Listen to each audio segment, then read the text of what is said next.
Bayangkan Anda sedang berada di tengah lautan luas. Angin tenang, langit cerah, namun tiba-tiba kapal Anda seolah ditelan bumi. Tidak ada sinyal darurat, tidak ada jejak yang tersisa. Hilang begitu saja. Misteri seperti inilah yang mengelilingi sebuah wilayah perairan Indonesia yang dijuluki segitiga Bermudanya Nusantara. Namanya adalah Segitiga Masalembo. Segitiga Masalembo terletak di antara Pulau Jawa, Kalimantan, dan Sulawesi, telah lama menjadi sorotan karena rentetan insiden tragis yang menewaskan ratusan jiwa. Beberapa di antaranya bahkan tidak pernah ditemukan kembali. Banyak yang bertanya-tanya, apakah ini semata karena faktor alam? Ataukah ada kekuatan tak kasat mata yang berperan di balik semua ini?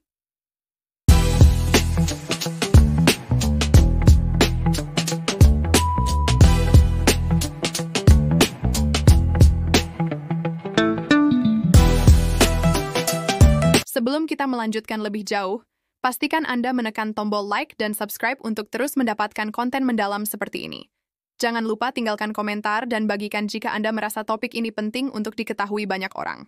Segitiga Masalembo pertama kali mencuri perhatian publik secara luas setelah tenggelamnya kapal Senopati Nusantara pada akhir Desember tahun 2006. Kapal ini membawa lebih dari 600 penumpang, namun yang ditemukan hanyalah sebagian kecil.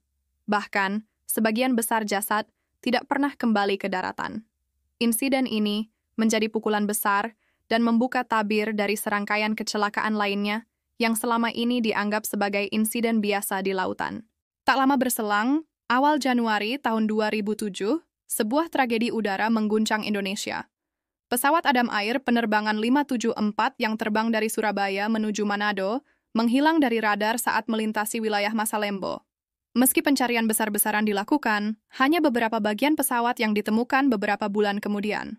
Black box atau kotak hitam baru bisa diangkat dari dasar laut setelah waktu yang cukup lama, menunjukkan betapa ekstremnya kondisi bawah laut di kawasan tersebut.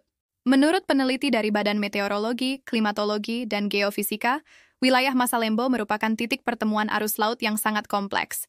Disinilah arus laut dari Laut Jawa, Selat Makassar, dan Laut Flores bertemu dan menciptakan turbulensi bawah laut yang luar biasa kuat. Fenomena ini dapat menyebabkan kapal atau pesawat yang melintasinya mengalami gangguan navigasi. Namun, tidak semua orang menerima penjelasan ilmiah ini begitu saja. Masyarakat lokal punya kisah yang lebih menyeramkan. Mereka percaya bahwa kawasan ini adalah tempat bersemayamnya kerajaan gaib yang dipimpin oleh Ratu Malaka, sosok mistis yang konon bisa menenggelamkan siapa saja yang melanggar aturan tak tertulisnya. Legenda lokal menyebutkan adanya gelombang laut dengan garis putih yang dipercaya sebagai pertanda bahwa wilayah itu sedang ditutup. Siapapun yang tetap memaksa melintas akan dihukum. Kepercayaan ini bukan hanya cerita turun-temurun, tetapi dipercaya oleh banyak pelaut senior yang sudah berlayar puluhan tahun. Jika kita menilik lebih jauh, insiden bukan hanya terjadi pada kapal Senopati atau Adam Air. KM Tampomas II yang terbakar dan tenggelam tahun 1981 juga terjadi di perairan ini, menewaskan ratusan jiwa.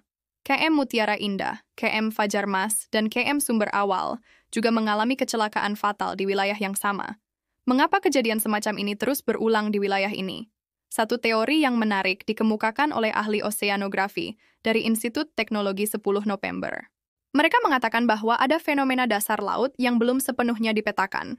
Beberapa palung laut di kawasan ini memiliki kedalaman ekstrem yang bisa menciptakan efek vortex atau pusaran air tak kasat mata dari permukaan.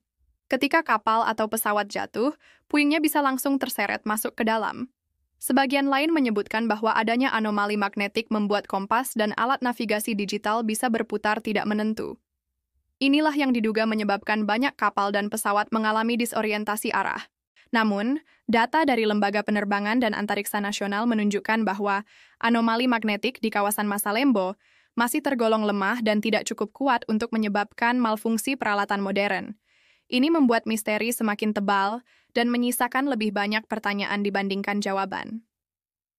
Dikutip dari penelitian jurnal Ocean Engineering tahun 2020, banyak kapal yang tenggelam di kawasan tropis bukan karena faktor tunggal, tetapi karena kombinasi dari cuaca ekstrem, kegagalan struktur, dan kesalahan manusia. Tapi jika benar demikian, mengapa wilayah ini yang paling sering menjadi tempat jatuhnya korban?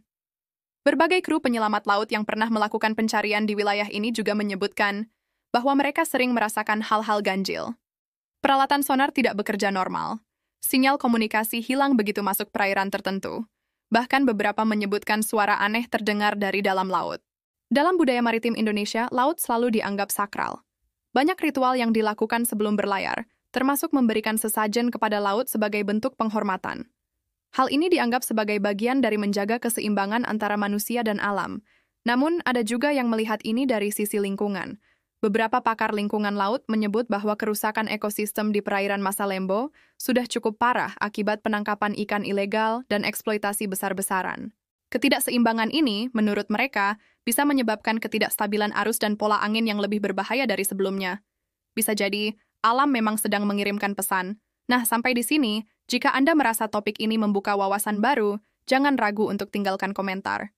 Kami ingin tahu pendapat Anda tentang mana yang lebih masuk akal, penjelasan ilmiah atau supranatural, dan tentu saja, bantu kami dengan menekan tombol suka dan membagikan video ini kepada teman-teman Anda.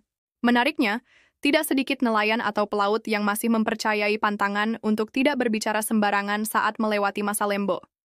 Bahkan ada aturan tidak tertulis bahwa tidak boleh bersiul atau tertawa keras-keras di malam hari saat berada di perairan tersebut.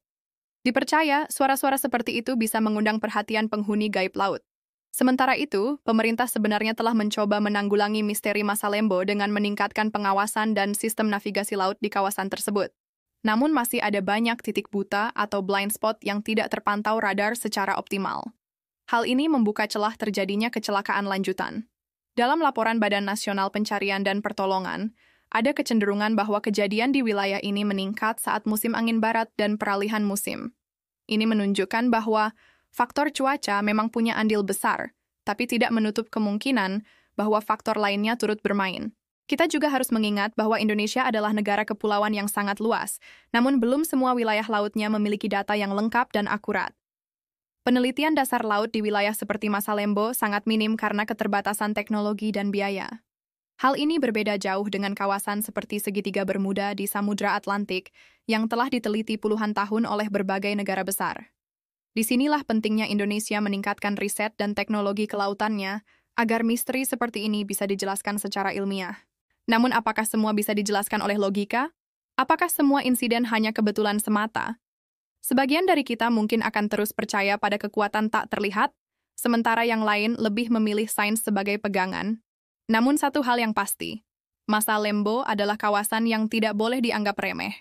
Bukan hanya karena misterinya, tapi karena nyawa manusia yang telah melayang di sana. Jadi apakah Anda masih berani melintasi wilayah Masalembo? Atau Anda lebih memilih jalur lain yang lebih aman? Jika Anda ingin melihat lebih banyak pembahasan mendalam seperti ini, pastikan Anda sudah subscribe channel Kuak Fakta. Aktifkan lonceng notifikasi agar Anda tidak ketinggalan video berikutnya. Terima kasih telah menyimak hingga akhir. Semoga kita semua selalu dalam lindungan Tuhan saat menjelajahi alam semesta ini.